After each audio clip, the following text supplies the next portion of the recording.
let's start with the ingredients for this lovely curry. Now here I have one small raw mango or kairi which I've just cut up into small pieces, 4 dried red chilies, 1 small onion that I've sliced fine, 2 green chilies that I've cut into halves. This is half a cup of fresh coconut milk, but you can also use freshly grated coconut, 1 tablespoon of coriander seeds,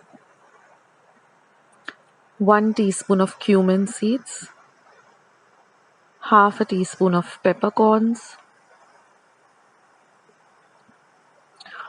half a cup of cleaned and deveined prawns, 4 cloves of garlic chopped fine. Now all these ingredients will be in the description box below. Now I'm going to add my dried red chilies, cumin seeds, coriander seeds, peppercorns, and a little bit of the coconut milk. Now if you're using freshly grated coconut, then you can add the entire half cup of freshly grated coconut. I like the flavor of coconut milk in my prawn curry rather than using fresh coconut. Sometimes I do use fresh coconut also. Now we're just going to grind this to a nice smooth paste. We're going to add our garlic cloves and a little more of the coconut milk. Now if you have added fresh coconut, that's, you just add it once, the entire thing, and you get a paste like this.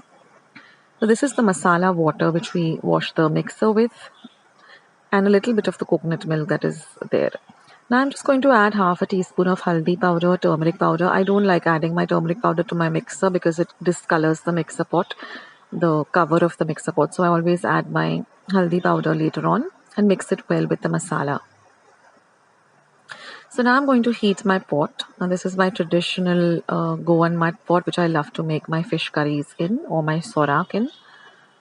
I'll leave a link to all my Goan recipes down in the description box below. There are many of them, so you can go and check it out. Now once the pot is nice and heated up, I'm going to add 1 tablespoon of oil. Once the oil is nice and hot, I'm going to add my green chilies which I've cut into halves and my onion. Now I like to work with light green chilies because they're not very spicy. Now just bagar this nicely till the onions and the chilies get nicely fried. Now we're going to add our masala paste that we ground. Now you can also, instead of the dried red chilies, you can also use the Goa red chilies that you get, which is very difficult to get here in Bombay or Mumbai. So I'm substituting it with, Kashmiri red chilies. Now fry the paste well. When I go to Goa, I try to stock up on all the lovely Goan ingredients that you get only especially in Goa, like the Goa jaggery. I mean, you do get it in Bombay too, but I like, when I go to Goa, I like to stock up on all of the stuff that the authentic stuff that you get in Goa. So now I'm going to fry this masala paste, and I'm going to add the masala water and just stir everything nicely.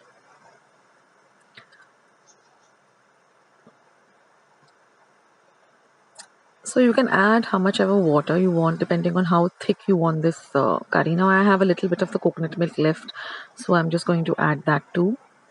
I like the lightness of the coconut milk over fresh coconut for some reason, and then some water because I wanted a little more water required, but you can adjust it as per your liking. And now we're going to add the kairi or the raw mango. Now, generally, if you don't have, generally we add tamarind, like in sorak, we add the tamarind pulp or the tamarind water. But now since I'm adding, the raw mango, if I add tamarind, then it will become extremely sour. But of course, if you like the taste of tamarind, you can go ahead and add a little more tamarind water. But I guess this kairi really, sours up the curry so well that you don't need to add tamarind. Now I'm just going to flavor it with some salt to taste. Stir in the salt well. And like I was saying, down in the description box below, which is just below this video, I'm going to list down all my Goan recipes. Now I'm going to add the prawns, mix it in well, and now we're going to stir everything and just let it simmer for about 8 to 10 minutes on a low flame till everything cooks really, really well. Like I remember my grandmother, we used to have this fire, cook on the fire, and she used to simmer the curries on a very low fire for a long time, and it used to really make the curries beautiful. And now you have the beautiful taste of the prawns and the raw mango, which is just divine. And the longer you keep this curry for in the refrigerator and make a little bit hot every day, it tastes amazing. I recently uploaded my prawn and bhendi caldine recipe. You can go and check that out. I also put my Goan prawn chili fry recipe. You can go and check that out. So go in the description box and just click on whatever recipe you want to see, and you can check it out. Thanks for watching. I'll catch you in my next video soon. Bye. Take care, guys. Friends, I hope you liked today's recipe as well as today's video, and if you would like to see more videos like this, then don't forget to leave this video a big thumbs up. Also, by clicking the thumbs up icon. Also, don't forget to subscribe to my channel and become a part of Akshata's recipes. Once you have subscribed, there is a small little bell icon that will pop up, so just click on that.